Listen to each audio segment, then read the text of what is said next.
Good morning friends, હું અજય ત્રિવેદી અને આજે આપણે ધોરણ 11 સાયન્સ બાયોલોજીમાં મિત્રો ચેપ્ટર 14 શ્વાસોશ્વાસ અને વાયુ વિનિમય જોઈ રહ્યા છે. મિત્રો આજે આપણે બોર્ડની એક્ઝામ અને નીટ માટે ખૂબ જ અગત્યનો ટોપિક જોઈ રહ્યા છીએ અને એ છે મિત્રો CO2 નું વહન. ઓકે, આજે આપણે CO2 નું વહન જોઈશું. આપણે CO2 નું વહન. મિત્રો આ ટોપિક આપણને બુક્સની અંદર પ્રોપર રીતે આપણને આપેલો નથી, પરંતુ હું તમને એકદમ સરળ રીતે પૂરેપૂરો સમજાવીશ. હવે મિત્રો આ CO2 નું વહન જે છે એ શીખતા પહેલા આપણે જાણીએ છીએ કે શ્વાસ અને ઉચ્છ્વાસ ની ક્રિયામાં મોટા ભાગે શ્વાસમાં ઓક્સિજન અંદર દાખલ થાય છે અને ઉચ્છ્વાસમાં CO2 બહાર નિકાલ પામે છે, એ આપણે જાણીએ છીએ. પણ મિત્રો ઓક્સિજનની વહનની દિશા અને CO2 ની વહનની દિશા આપણે પહેલા ક્લિયર કરી લઈએ. જુઓ, પહેલા આપણે ઓક્સિજનની વાત કરીએ તો આ આપણો વાયુ કોષ્ઠ છે, આ આપણી રુધિર વાહિની અને આ આપણો પેશી કોષ. બરોબર. હવે એની અંદર મિત્રો જુઓ, આ ઓક્સિજન છે એ ઓક્સિજન શ્વાસ દ્વારા વાયુ કોષ્ઠમાં દાખલ થાય. બરોબર. ત્યાંથી એ રુધિરમાં ઓગળી જાય અને રુધિરમાં એ ઓગળ્યા દ્રાવ્ય થયા પછી એનું વહન મોટા ભાગે પેશી કોષો સુધી થાય. આ એનું કણાભ સૂત્ર. બરોબર.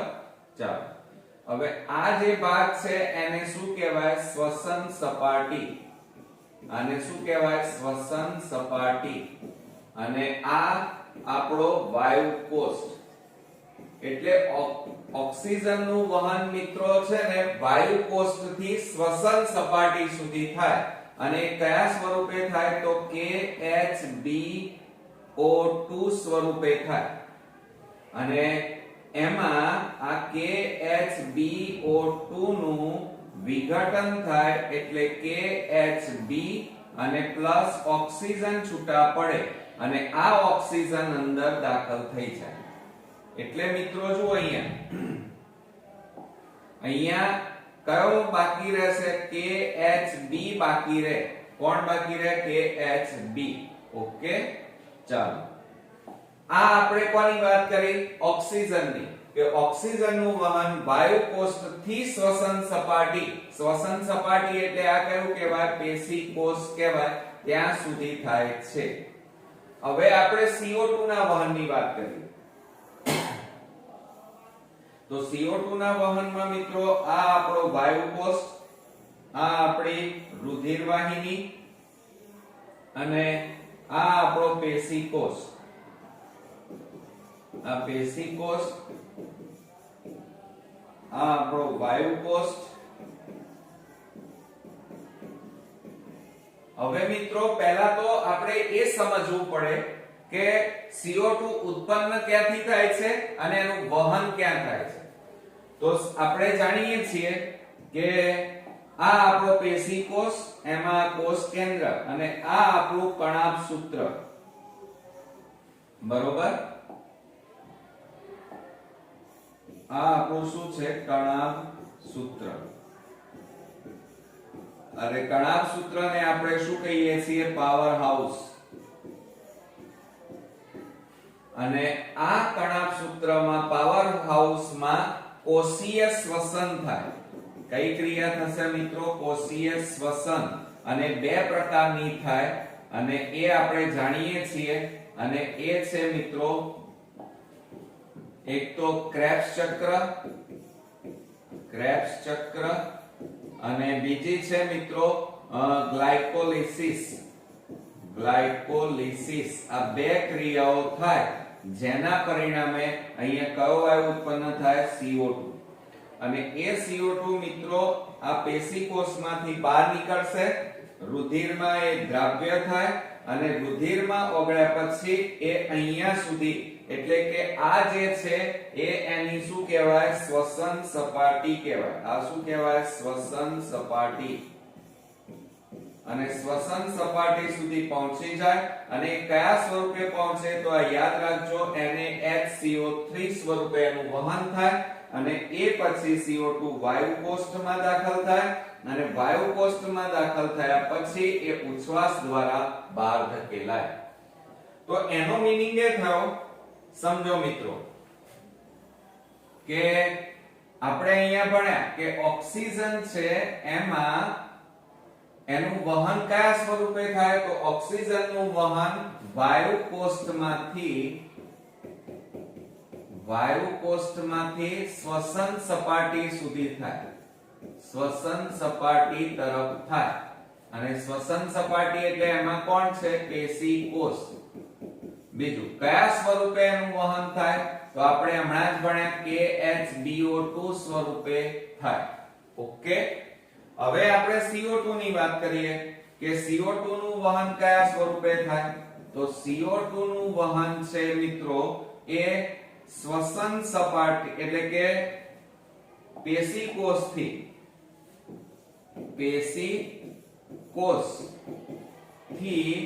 કઈ તરફ થાય, તો વાયુ કોષ તરફ થાય. અને વાયુ કોષ એટલે આ એની શું કહેવાય, શ્વસન સપાટી કહેવાય. શું કહેવાય, શ્વસન સપાટી. એટલે પેશી કોષમાંથી શ્વસન સપાટી તરીકે વાયુ કોષ્ઠ છે ત્યાં સુધી એનું વહન થાય. અને આ CO2 નું વહન કયા સ્વરૂપે થાય, તો NaHCO3 સોડિયમ બાયકાર્બોનેટ સ્વરૂપે CO2 નું વહન થાય. ઓકે, તો આ રીતે આપણને પહેલા ખબર હોવી જોઈએ કે CO2 નું વહન એ પેશી કોષોમાં કઈ રીતે CO2 ઉત્પન્ન થાય. તો હમણાં આપણે ભણ્યા કે એક તો કણાભ સૂત્રમાં કોષીય શ્વસનની ક્રિયા થાય અને એમાં ક્રેબ્સ ચક્ર ગ્લાયકોલિસિસની ક્રિયાના અંતે CO2 વાયુ ઉત્પન્ન થાય. એ CO2 છે એ આ પેશી કોષોમાંથી રુધિરમાં ઓગળે અને રુધિરમાં દ્રાવ્ય થઈ આ શ્વસન સપાટી સુધી પહોંચી વાયુ કોષ્ઠમાં દાખલ થાય અને ત્યાંથી ઉચ્છ્વાસ દ્વારા બહાર વાતાવરણમાં દાખલ થાય. એટલે એનો મીનિંગ એ થયો મિત્રો કે આપણો જે CO2 છે એ CO2 પેશી કોષોથી શ્વસન સપાટી એટલે કે વાયુ કોષ તરફ ધકેલાય. જ્યારે અહીંયા કેવું છે, વાયુ કોષ્ઠમાંથી શ્વસન સપાટી એટલે કે પેશી કોષ તરફ એનું વહન થાય. એટલે ઓક્સિજનનું વહન આ દિશામાં થાય અને CO2 નું વહન આ દિશામાં થાય. ઓકે, ચાલો આટલું ખબર પડ્યા પછી હવે આપણે CO2 ના વહન તરફ આપણે આગળ વધીએ મિત્રો. CO2 નું વહન ખૂબ જ અગત્યનો ટોપિક આપણે ભણી રહ્યા છીએ મિત્રો, એટલે બરોબર ધ્યાન આપજો. હવે CO2 નું વહન મિત્રો કુલ 3 રીતે વહન પામે છે અને આ 100% જે CO2 ઉત્પન્ન થાય એમાંનું પહેલું CO2 નું વહન એ મોટા ભાગે ભૌતિક દ્રાવણ સ્વરૂપે એનું વહન થાય. કયા સ્વરૂપે, ભૌતિક દ્રાવણ સ્વરૂપે CO2 નું વહન થાય છે. હવે આ ભૌતિક દ્રાવણ સ્વરૂપે 100 માંથી કેટલા ટકા, તો એવરેજ 7 થી 8% જેટલું. યાદ રાખજો, 7 થી 8% જેટલા CO2 નું વહન મિત્રો ભૌતિક દ્રાવણ સ્વરૂપે થાય છે. અને એની અંદર 7 થી 8% CO2 રુધિરમાં રહેલા રુધિર રસમાં રહેલા જે પાણી છે એની સાથે સંયોજાઈ અને શું બનાવે છે, કાર્બોનિક એસિડ બનાવે છે. અને આ કાર્બોનિક એસિડ સ્વરૂપે એટલે કે ભૌતિક દ્રાવણ સ્વરૂપે 7 થી 8% જેટલા CO2 નું વહન મિત્રો ભૌતિક દ્રાવણ સ્વરૂપે થાય છે. બીજું આપણે લઈએ તો બીજું છે થોડોક CO2 કાર્બોમિનો સંયોજન સ્વરૂપે, કાર્બોમિનો સંયોજન સ્વરૂપે CO2 નું વહન થાય છે. કાર્બોમિનો સંયોજન સ્વરૂપે. હવે એની અંદર મિત્રો છે ને એ થોડોક CO2 એ કાર્બોમીનો સંયોજન સ્વરૂપે, એટલે કહેવાનો મીનિંગ એ છે કે અહીંયા કયો પ્રત્યય લાગે છે? કાર્બો મીનો, મીનો એટલે એમિનોસ અહીંયા પ્રત્યય લાગે છે, એટલે થોડોક CO2 પ્રોટીન સાથે જોડાય અને પ્રોટીન સાથે જોડાઈ કાર્બોમીનો પ્રોટીન બનાવે છે. કાર્બોમીનો પ્રોટીન સ્વરૂપે એનું વહન થાય છે. એટલે આ થોડોક CO2, પણ કેટલો CO2 તો આપણે એ પણ લખીએ તો 20% જેટલો. કેટલા ટકા જેટલો? 20% જેટલો CO2 એ કાર્બોમીનો સંયોજન સ્વરૂપે એનું વહન થાય છે. એટલે કે 20% જેટલા CO2 છે એ CO2 પ્રોટીન સાથે સંયોજાઈ કાર્બોમીનો પ્રોટીન બનાવે અને એ રીતે એનું વહન થાય છે. એટલે આ રીતે આપણે ગણતરી કરીએ તો 20 અને એવરેજ આ 10%, એટલે કુલ કેટલા થયા? 30% થયા. તો સૌથી વધારે ધ્યાન આપજો મિત્રો, સૌથી વધારે CO2 નું વહન એ ધાતુના બાયકાર્બોનેટ સ્વરૂપે થાય છે. ધાતુના બાયકાર્બોનેટ સ્વરૂપે, એટલે કે કેટલા ટકા? તો 70% જેટલું વહન મિત્રો ધાતુના બાયકાર્બોનેટ એટલે કે NaHCO3 સ્વરૂપે વહન પામે છે. તો મિત્રો આ રીતે CO2 નું વહન કુલ 3 રીતે થાય છે. એક તો ભૌતિક દ્રાવણ સ્વરૂપે 7 થી 8%, અને એમાં 7 થી 8% જેટલો CO2 પાણી સાથે સંયોજાઈ અને કાર્બોનિક એસિડ બનાવે છે. બીજા નંબરમાં કાર્બોમીનો સંયોજન સ્વરૂપે 20% જેટલા CO2 નું વહન થાય છે. એમાં 20% જેટલો CO2 પ્રોટીન સાથે સંયોજાઈ કાર્બોમીનો પ્રોટીન બનાવે અને એ સ્વરૂપે એનું વહન થાય છે. આમ 20 અને એવરેજ 10% એટલે 30% થયું. તો 70% જેટલું સૌથી વધારે વહન ધાતુના બાયકાર્બોનેટ સ્વરૂપે વહન પામે છે. એટલે કે સોડિયમ બાયકાર્બોનેટ સ્વરૂપે CO2 નું વહન થાય છે. ઓકે, તો હવે આપણે આ 70% જેટલું વહન કઈ રીતે થાય છે એ હવે આપણે જોઈએ. હવે મિત્રો આપણે ધાતુના બાયકાર્બોનેટ સ્વરૂપે 70% જેટલું વહન થાય છે એ હવે કેવી રીતે થાય છે એ જરા જોઈએ. તો આપણને ખબર છે કે સામાન્ય રીતે હમણાં જ આપણે ભણ્યા કે આ આપણો વાયુ કોષ્ઠ છે, આ આપણી રુધિર વાહિની અને આ આપણો પેશીકોષ. બરોબર, આ આપણો પેશીકોષ અને આ આપણો વાયુ કોષ્ઠ.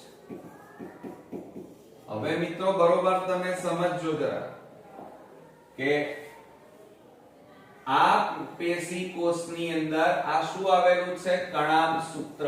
અને કણાભ સૂત્રની અંદર મોટા ભાગે આપણે કોષીય શ્વસનની ક્રિયા થાય અને કોષીય શ્વસનની ક્રિયા થયા પછી એની અંદર મિત્રો ગ્લાયકોલિસિસ અને ક્રેબ્સ ચક્રની ક્રિયાના અંતે અહીંયા કયો વાયુ ઉત્પન્ન થાય છે? CO2 વાયુ ઉત્પન્ન થાય છે. બરોબર, હવે આ CO2 પેશીકોષમાંથી આ રુધિર વાહિનીમાં રહેલા આ રુધિર વાહિની અને એમાં રહેલા રુધિરની અંદર દાખલ થાય છે અને આ એની શું કહેવાય મિત્રો? આ એની શ્વસન સપાટી કહેવાય. શ્વસન સપાટી. તો જુઓ આ પેશીકોષ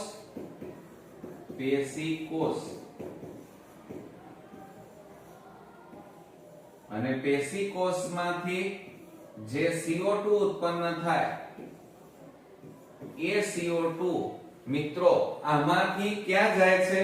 તો ધ્યાન રાખજો કે આ CO2 રુધિરમાં દાખલ થાય છે. ક્યાં દાખલ થાય છે? રુધિરમાં. હવે રુધિરની અંદર આપણે ભણી ચૂક્યા છીએ કે રુધિર શેનું બનેલું છે? તો રુધિર મિત્રો છે ને એક તો રુધિર રસ અને રુધિર કોષોનું બનેલું છે, બરોબર? તો આપણો આ CO2 છે એ રુધિર કોષોમાં દાખલ થાય છે અને એ રુધિર કોષ એટલે શું? તો ધ્યાન રાખજો, રુધિર કોષની અંદર આપણે રક્ત કણોની વાત કરી રહ્યા છીએ. કોની વાત કરી રહ્યા છીએ? રક્ત કણોમાં. એટલે ધ્યાન રાખજો, રક્ત કણોની વાત કરી રહ્યા છીએ. તો આ આપણો રક્ત કણ એટલે થોડોક CO2 રક્ત કણમાં દાખલ થશે અહીંયા. આ ક્રિયા આપણે અહીંયા ભણી રહ્યા છીએ મિત્રો, અહીંયા, બરોબર? એટલે કે શ્વસન સપાટી. અત્યારે હાલ જે થાય છે ક્યાં થાય છે? શ્વસન સપાટીએ આ ક્રિયા થઈ રહી છે, બરોબર? અને એમાં થોડોક CO2 રક્ત કણમાં અને થોડોક CO2 આ રુધિર રસમાં દાખલ થાય છે. આ રુધિર રસ લઈ લઈએ, અહીંયા આપણે લખી કાઢીએ રુધિર રસ. ઓકે, ચાલો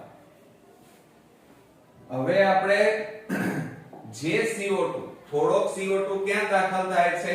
તો આ CO2 રક્તકણમાં દાખલ થાય તો રક્તકણમાં રહેલા પાણી સાથે સંયોજાય અને કાર્બોનિક એસિડ બનાવે છે. શું બનાવે છે? Carbonic acid. એટલે સંયોજાશે અને H2CO3 બનાવે છે. હવે જ્યારે એ જ રીતે જુઓ, આ બંનેનું જોડાણ થાય ત્યારે રક્તકણમાં એક ઉત્સેચક હાજર છે જેનું નામ છે કાર્બનિક એનહાઇડ્રેટ, જેને કા એ હા કહેવાય. શું કયો ઉત્સેચક આપણે ભાગ લીધો આની અંદર? રક્તકણમાં કાર્બનિક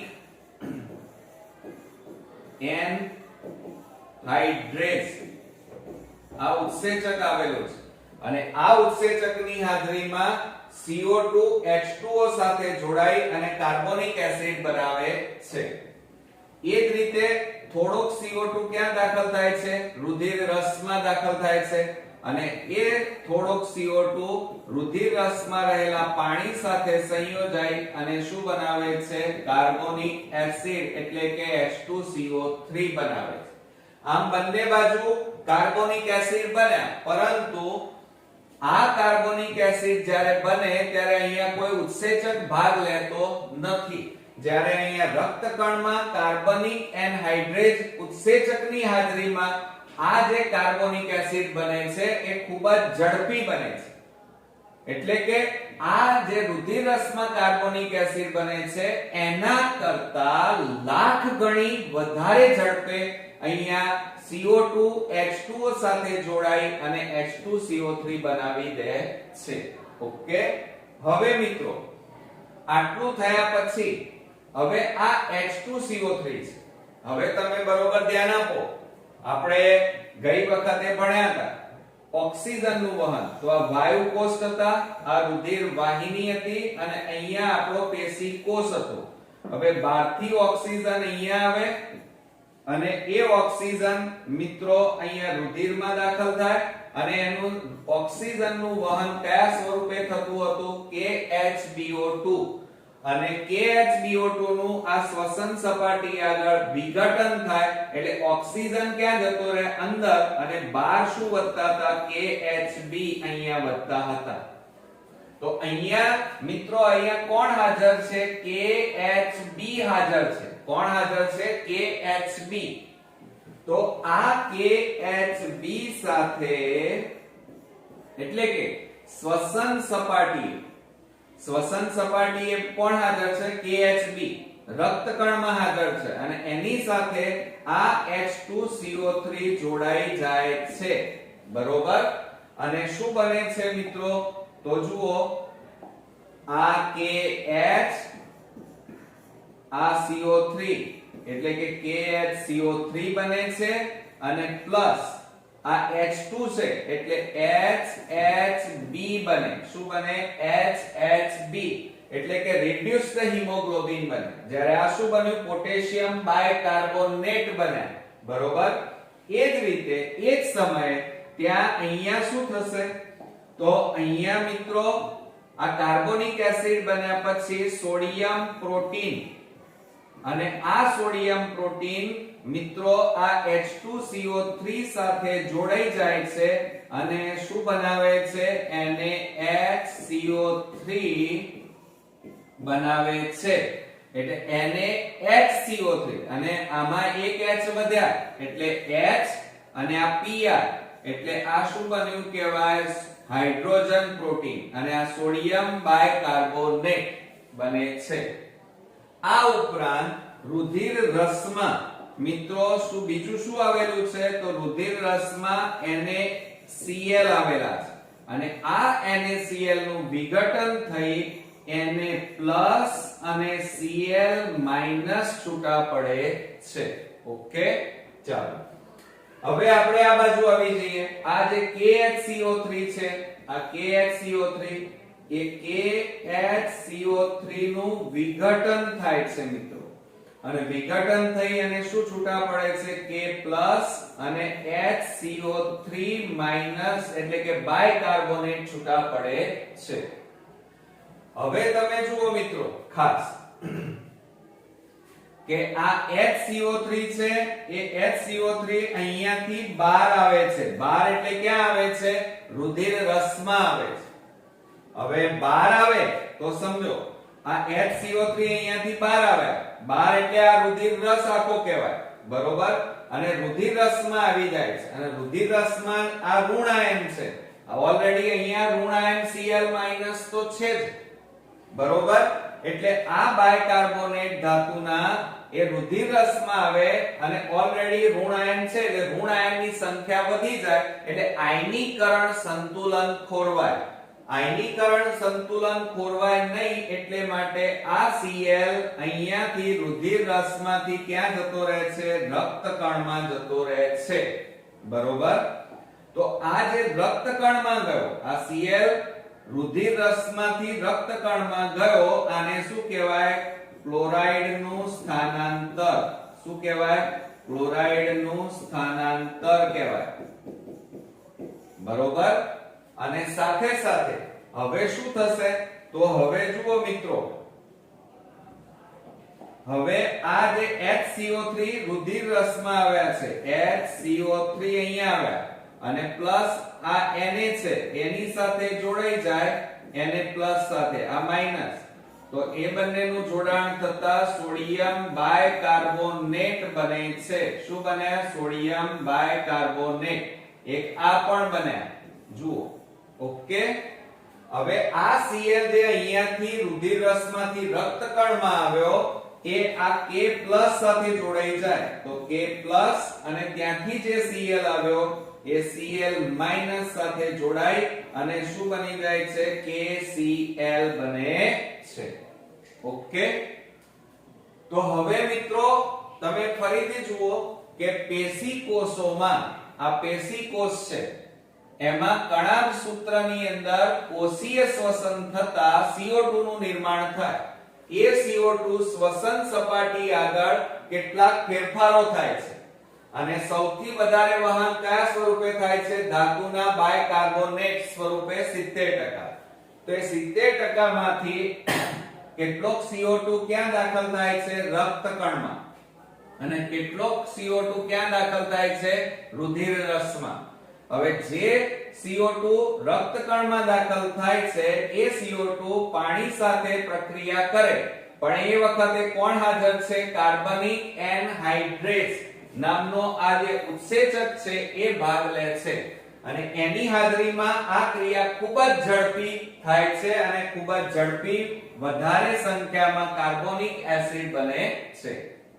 એ જ સમયે આ રુધિર રસની અંદર CO2 અને H2O એકબીજા સાથે જોડાઈ કાર્બોનિક એસિડ બનાવે છે, પણ આની સરખામણીમાં આ ક્રિયા ખૂબ જ ઝડપી છે, લાખો ગણી.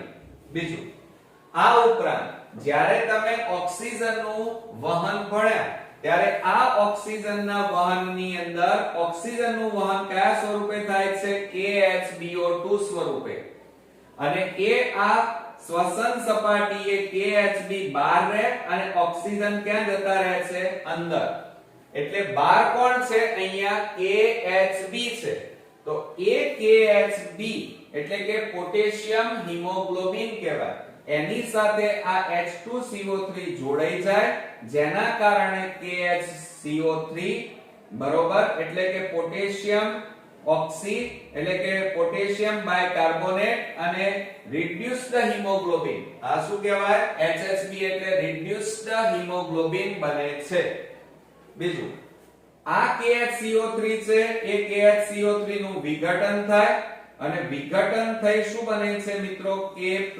અને HCO3- બને છે હવે એ વખતે આ રુધિર રસમાં શું થાય છે તો રુધિર રસની અંદર મિત્રો આ જે NaPr છે એટલે કે સોડિયમ પ્રોટીન આવેલા હોય છે અને એ સોડિયમ પ્રોટીન સાથે આ કાર્બોનિક એસિડ જોડાઈ જાય અને એના કારણે સોડિયમ બાયકાર્બોનેટ અને હાઇડ્રોજન પ્રોટીન આ શું છે હાઇડ્રોજન પ્રોટીન છે એ બને છે બરોબર બીજું આ ઉપરાંત રુધિર રસમાં મિત્રો NaCl પણ આવેલા છે એનું વિઘટન થાય એટલે Na+ અને Cl- છૂટા પડે છે હવે જો આ બાજુ પણ ઋણ આયન અને આ બાજુ પણ ઋણ આયન આ જે બાયકાર્બોનેટ છે એ હવે આ બાયકાર્બોનેટ રક્તકણમાંથી બહાર નીકળી ક્યાં જાય છે રુધિર રસમાં હવે આ બાજુ જાય તો આ ઋણ આયન અને આ બાજુ ઋણ આયન તો બધા ભેગા થઈ જાય તો ઋણ આયનની સંખ્યા વધી જાય એટલે આયનીકરણ સંતુલન ખોરવાઈ જાય આવું ન થાય એટલે આ HCO3 આ બાજુ આવે તો ક્લોરીન આ બાજુથી ખસી રક્તકણમાં આવી જાય અને આને મિત્રો આપણે શું કહીએ છીએ ક્લોરાઇડ નું સ્થાનાંતર અથવા તો એને મિત્રો હમબર્ગર અસર તરીકે ઓળખાય છે કયા તરીકે ઓળખાય છે હમબર્ગર અસર તરીકે ઓળખાય છે હવે આ HCO3 આ બાજુ ગયા મિત્રો જુઓ તો એની સાથે આ Na+ જોડાઈ જાય એટલે શું બની જાય સોડિયમ બાયકાર્બોનેટ બને હવે આ Cl જે આ બાજુ આવ્યા એ આ K+ સાથે જોડાઈ જાય અને Cl- તો એ બંને જોડાઈ અને શું બની જાય KCl ઓકે મિત્રો હવે તમે જાણો છો કે આ CO2 એ મોટા ભાગે રુધિર રસમાં રહેલા પાણીમાં દ્રાવ્ય હોય છે બરોબર હવે આપણે જાણીએ છીએ કે સામાન્ય તાપમાને મોટા ભાગે CO2 પાણીમાં અલ્પ દ્રાવ્ય હોય છે ઓછી માત્રામાં દ્રાવ્ય હોય છે અને એટલા માટે મિત્રો આપણે જ્યારે સોડા બનાવતા હોઈએ ત્યારે હંમેશા મોટા ભાગે ચિલ્ડ વોટર લેવું પડે કેવું ઠંડુ વોટર અને ઠંડા વોટરમાં મિત્રો CO2 વધારે પ્રમાણમાં દ્રાવ્ય થાય અને આપણી સોડા વધારે પ્રમાણમાં સ્ટ્રોંગ બને બરોબર એટલા માટે આપણે જ્યારે પણ સોડા બનાવીએ ઘરની અંદર ત્યારે હંમેશા ચિલ્ડ વોટર લેવું જોઈએ કારણ કે સામાન્ય તાપમાને પાણી ઓછું ઠંડુ હોય અને ઓછું ઠંડુ હોય તો એમાં CO2 ઓછા પ્રમાણમાં દ્રાવ્ય થાય માટે આપણી સોડા સ્ટ્રોંગ બનતી નથી હવે મિત્રો આ જે આપણે આટલું ભણ્યા એ બધું અત્યારે આટલી બધી રાસાયણિક પ્રક્રિયાઓ કઈ જગ્યાએ થઈ રહી છે અહીંયા થાય છે આ જગ્યાએ એટલે કે આ કઈ જગ્યા કહેવાય તો શ્વસન સપાટી કહેવાય એટલે કે પેશી કોષોની બહાર આ ભાગ છે ત્યાં થાય છે બરોબર હવે આપણી પાસે હવે પછીની ક્રિયા ક્યાં થશે તો હવે પછીની ક્રિયા વાયુ કોષ્ઠ આગળ થશે ક્યાં થશે વાયુ કોષ્ઠ આગળ હવે વાયુ કોષ્ઠ આગળ થાય એ વખતે હવે અહીંયા વધ્યું શું આપણી પાસે તો હવે તમે બરોબર ધ્યાન આપજો મિત્રો આપણી પાસે કઈ વસ્તુઓ વધી છે જુઓ તો એક તો આ HHB વધ્યા છે જુઓ આ HHB વધ્યા છે જે કોઈની સાથે જોડાયા નથી જોયું બીજું આપણી પાસે આ KCl વધ્યા એ પણ કોઈની સાથે જોડાયા નથી એટલે આ પ્રક્રિયાના અંતે આપણી પાસે બે વસ્તુ વધી એક HHB અને બીજું શું વધ્યું છે મિત્રો KCl આ બે વસ્તુ અહીંયા આપણી પાસે વધી છે એ જ રીતે આ બાજુ જાઓ રુધિરરસમાં હવે તમારી પાસે કોણ વધ્યું છે એક તો NaHCO3 અને બીજું અહીંયા પણ NaHCO3 એટલે કે સોડિયમ બાયકાર્બોનેટ વધ્યા છે બરોબર આ રીતે હવે તમે કહેશો સર આ વધ્યાને આ કોઈની સાથે જોડાયા નથી તો હાઇડ્રોજન પ્રોટીન નું હવે કોઈ કામ છે નહીં ઓકે એટલે મિત્રો રક્તકણની અંદર HHB અને KCl રુધિરરસમાં NaHCO3 વધ્યા હવે તમને પ્રશ્ન એ થાય તો CO2 નું વહન કઈ રીતે થાય CO2 આમાં ક્યાં છે તો અહીં તો ક્યાંય CO2 દેખાતો નથી પરંતુ મિત્રો CO2 અહીંયા છે જુઓ NaHCO3 માં આ જે CO3 છે એની અંદર CO2 હોય છે એટલે હવે પછી CO2 નું વહન અહીંયા જ્યારે થાય ત્યારે કયા સ્વરૂપે થશે NaHCO3 સ્વરૂપે થાય અને વાયુ કોષ્ટની બહાર હવે પછીની રાસાયણિક પ્રક્રિયા થાય એટલે હવે HHB અને KCl આ બાજુ NaHCO3 એ બધું હવે ક્યાં પહોંચશે વાયુ કોષ્ટની બહારના ભાગે ઓકે હવે મિત્રો જુઓ હવે પછીની જે ક્રિયા છે એ આપણે અહીંયા ભણીશું એટલે કે વાયુ કોષ્ટની બહાર જે શ્વસન સપાટી છે આ જે શ્વસન સપાટી કહેવાય બરોબર આ આપણી શ્વસન સપાટી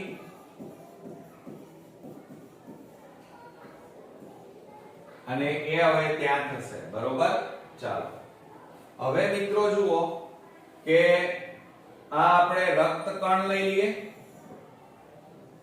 શ્વસન સપાટીએ આ રક્તકણ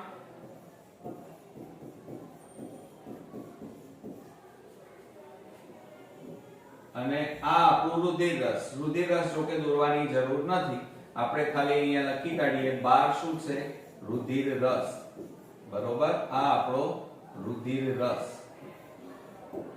અને આ આપણું રક્તકણ હવે હમણાં જ આપણે ભણ્યા કે હવે આપણી પાસે બે વસ્તુ વધી છે કઈ વસ્તુ વધી છે કે HHB વધ્યા છે અને બીજું શું વધ્યું છે KCl અને રુધિરરસમાં મિત્રો શું વધ્યું છે NaHCO3 બરોબર અને આ ત્રણેય વસ્તુઓ હવે ક્યાં પહોંચી છે અહીંયા એટલે કે વાયુ કોષની બહાર જે શ્વસન સપાટી છે ત્યાં પહોંચી છે હવે મિત્રો શું થશે તો હવે આપણે આ ઓક્સિજનના વહનમાં જતા રહીએ ઓક્સિજન જ્યારે બહારથી અંદર વાયુ કોષ્ટમાં આવે અને વાયુ કોષ્ટમાંથી આ ઓક્સિજન એ અહીંયા કોણ આવેલું હતું રુધિરમાં તો રુધિરમાં એને કોની સાથે જોડાવાનું છે HHB રિડ્યુસ્ડ હિમોગ્લોબિન તો આ જે બહારથી વાયુ કોષ્ટ બહારથી ઓક્સિજન જે વાયુ કોષ્ટમાં આવ્યો એ ઓક્સિજન આ ઓક્સિહિમોગ્લોબિનિક એસિડ આને શું કહેવાય મિત્રો ઓક્સિહિમોગ્લોબિનિક એસિડ અથવા તો સોરી એને રિડ્યુસ્ડ હિમોગ્લોબિન કહેવાય એને શું કહેવાય રિડ્યુસ્ડ હિમોગ્લોબિન અને આ બંને જોડાઈ અને શું બની જાય HHBO2 બરોબર એટલે જુઓ કે આ HHB હતો એ આ બહારથી જે ઓક્સિજન અહીંયા જુઓ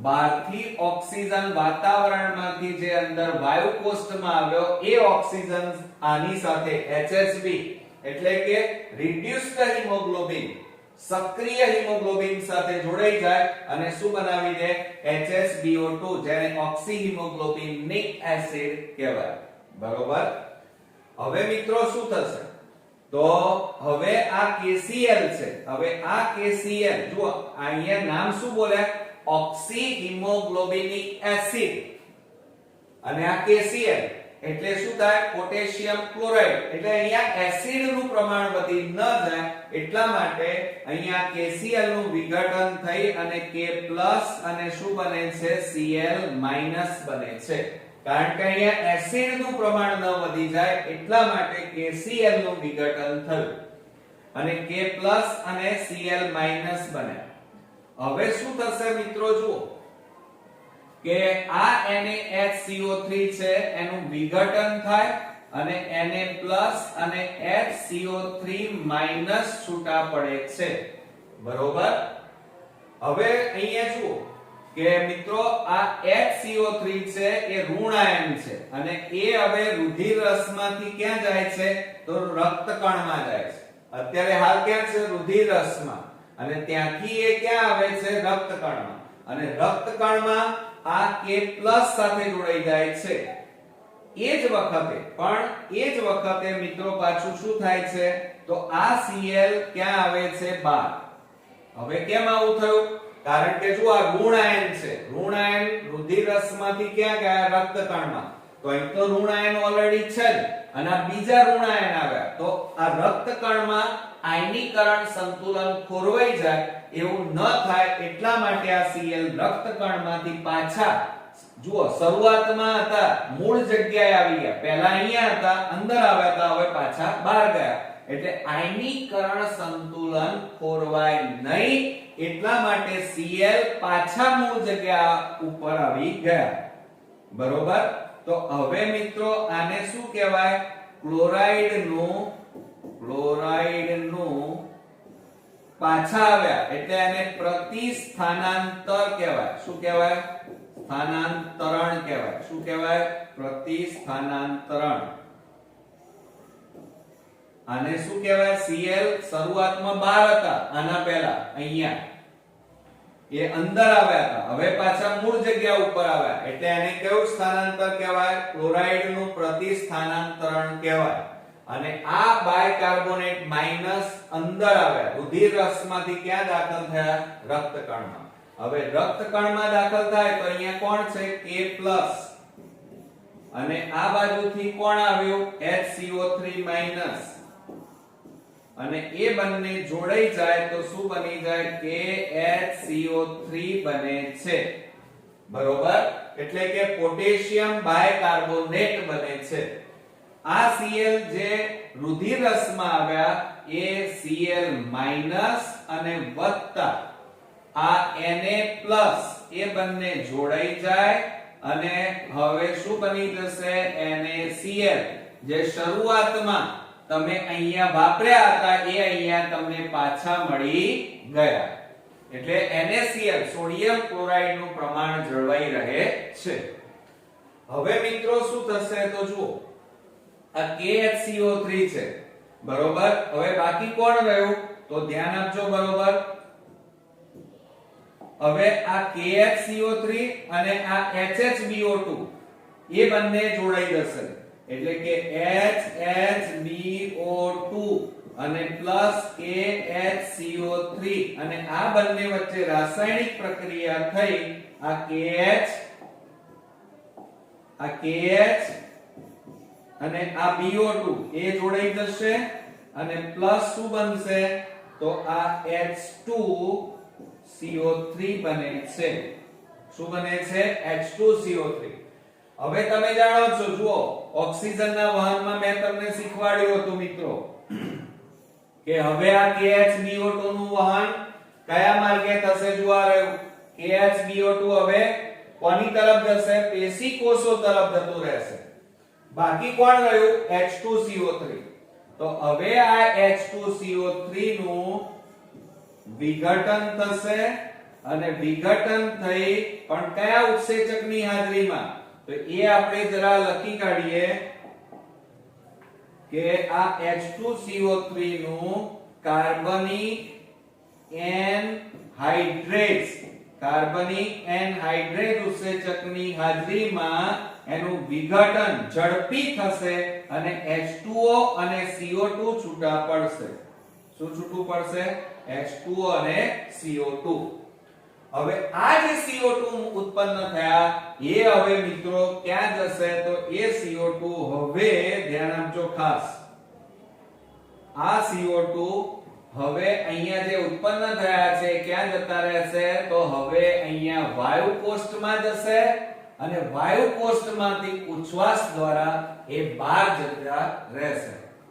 ફરીથી જોઈ લો મિત્રો કે હમણાં આના પહેલા જે ભણ્યા એ પેશી કોષોની નજીક આપણે આખી ક્રિયા ભણ્યા હતા અત્યારે હાલ જે ભણી રહ્યા છીએ એ આપણે વાયુ કોષની બહારના ભાગે ભણી રહ્યા છીએ, એટલે કે એ શ્વસન સપાટી કહેવાય.